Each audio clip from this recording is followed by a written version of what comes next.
the resilient Jenkins. Welcome back to When That Side of TikTok. All right, let's talk about the resilient Jenkins and Steph. Because this one, yeah, I'm calling bullshit. Here beating myself up because I just feel like I wanted to be able to spend so much more on my kids this year. And then I started thinking to myself, like, what was the first year I really remember the gifts that I got? Like, what year did they start really meaning something to me?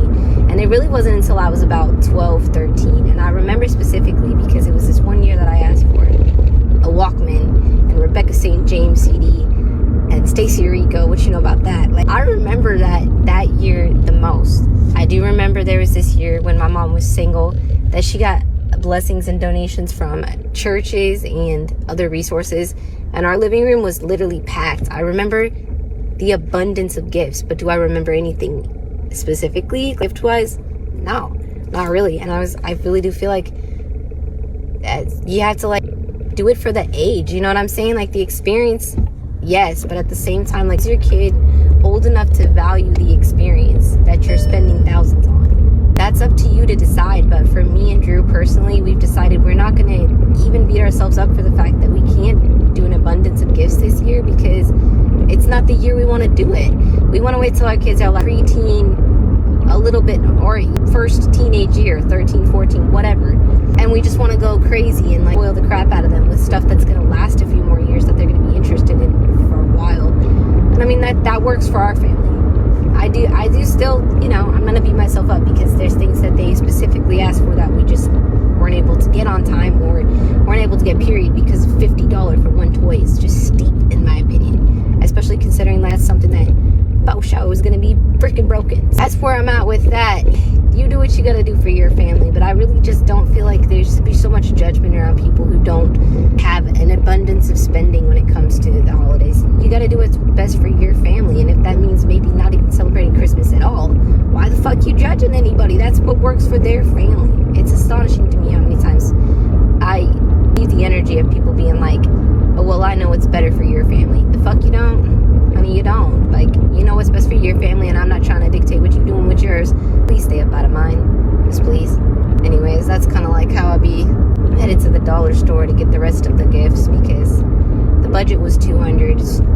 Spent $230 at Fred Meyer, which I still think is immaculate considering what I got. So I'm actually pretty proud of that. But I'm gonna head to the dollar store for the less little nicky-nacky stocking stuffer wrapping paper. Steph is out here giving a whole TED talk about how Christmas isn't about gifts, how abundance isn't the vibe this year, and how they're choosing saving over. Spending for the kids? Cool, in theory. But here's where it starts not adding up. Because while the kids are apparently meant to understand sacrifice, gratitude, and it's not the year for gifts, Drewy baby somehow still got a PlayStation game that cost around $70. So, let me get this straight. No money for the kids at Christmas, but money for gaming. No abundance for presents, but abundance for the green plant. No space for toys, but space in the budget for adult. Wants? Right. And before anyone jumps in with, don't judge how people spend their money, Steph herself made it everyone's business by posting paragraphs, videos, captions, and rants explaining it. You don't get to preach financial morality and then quietly contradict it with receipts. Also, the way this is framed, like, I'm doing my best, I feel guilty, don't judge me, while simultaneously saying, why are people judging me? Because Steph, people aren't judging the struggle, they're judging the choices, especially when the kids miss out.